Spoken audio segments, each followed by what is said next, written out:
Chairman, not speaking. Sir, Mr. Chairman, thank you for giving me this. I am calling Sri A.B. Akoijam to please speak. Thank you for this time. As I get up to speak on a troublesome moment in the history of India that has never happened, called the tragedy of Manipur, which is sought to be silenced by the government. And it is an irony that such an important matter which is sought to be silenced gets an opportunity as the midnight hour approaches. And this reminds me of the fact that people in my home state, the time is 2 hours ahead of Delhi. And we have been dancing on the tune of Delhi and the time that is supposed to be approaching 12 at the moment. People like Janu Barua and others have demanded for years that Northeast should have a separate time zone. Only then you will be able to live with dignity and a sense of well-being. The kind of priority that I can sense is this moment that I get a chance to speak. Mr. Speaker, sir, I'm just trying to, Mr. Chairman, I'm drawing your attention to the absence of Manipur in the President's address. This is not a simple absence. It is a reminder of a Rashtra Chetna which excludes people. You must realize that more than 60,000 people are languishing in relief camp in wretched conditions for the last 1 year. If anybody is read partition of the subcontinent, which I have done, I was associated with a research project. We have interviewed more than 1,500 survivors of partition of 1947, and you are witnessing the same thing. People are living in wretched conditions that I cannot even mention here. 60,000 people homeless is not a joke. 200 plus people died. And there has been a civil war-like situations where people are armed to the teeth and roaming around and fighting each other, defending their villages. And the Indian state is a mute spectator to this tragedy for 1 year. I must remind this House that each and every square centimeter of Manipur is covered by a central armed forces. It is one of the most militarized areas in this country where you have more armed policemen than the civil police, besides the armed forces of the Union. Despite this, how is that 60,000 people were rendered homeless and villages in thousands were destroyed? And yet, our Prime Minister remained mute, not even a word. And the presidential address did not even mention that. Shame, shame, shame, shame. And I said that this silence is not normal. It is a reminder of the fact which many scholars have said, that there is a continuity between colonial and the post-colonial period. Today we are observing a day where we begin a new criminal laws, seemingly discarding the colonial heritage. But as Ashish Nandi says, colonialism is a state of mind. It is a psychological phenomenon. It is an outlook, the way you look at the people, the way you look at the world.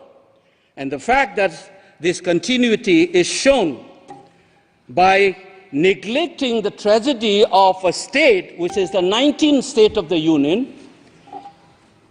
It is amazing to see that I get an opportunity as the midnight hour approaches to register this anguish and this hurt of the denial that this country has meted out to its own citizens in the state of Manipur.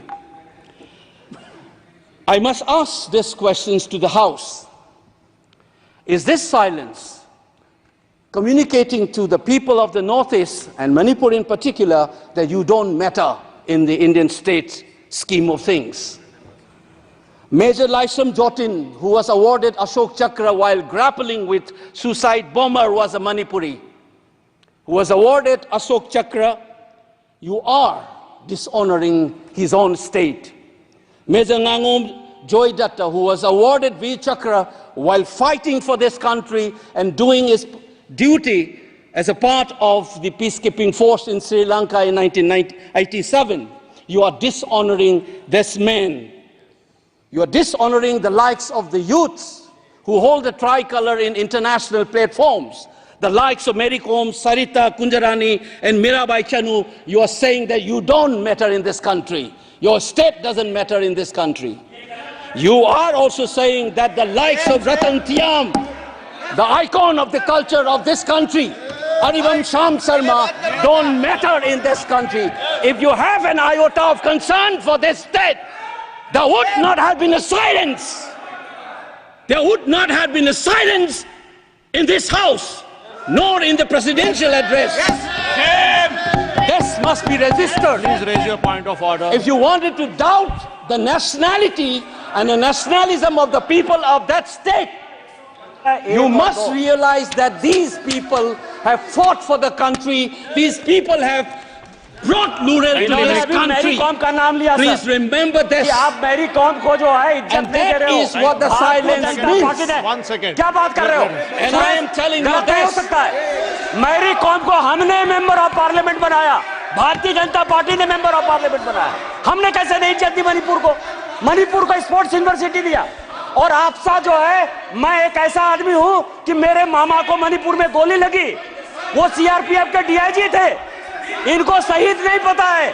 और 1956 में पहला आपसा मणिपुर में लगा, और 1956 से आज तक कांग्रेस के कारण मणिपुर की यह स्थिति है। 5 years after independence, can you negate this fact? We are talking about the inclusion of the Northeast history after 75 years. That's a classic exclusion. India was an anthropological subject, not a historical subject in the eyes of the colonial forces. And today, the Northeast remains outside of the history of the Indian history textbook. That is why you treat them as the other. And that's the silence. And the silence on the Manipur tragedy is not unique. It is the reflection of this general continuity of the colonial in the post-colonial. It is sad to see a nationalist party like the BJP will feel comfortable with this silence on the tragedy of Manipur. Keep your hands on your heart and think about the 60,000 people who are linguistic in relief camps. And those mothers, those widows, think of them. And then you talk about nationalism. Point is made. He made Only his point. then we will understand what this tragedy means. And Mr. Chairman, the hurt, the anger has thrown a nobody like me to be part of this temple of democracy. Beating the BJP cabinet minister, think about the pain. If you hear an anxiety, anguish, and a pain in my voice, please go back and see those 60,000 people linguisting in the relief camp. Don't talk about partition remembrance till you bring that. I would keep quiet the moment the Prime Minister opened his mouth and the Nationalist Party says that Manipur is part of India and we care for the people of that state. Only then I will accept what is nationalism in our face. Thank you, Mr. Chairman.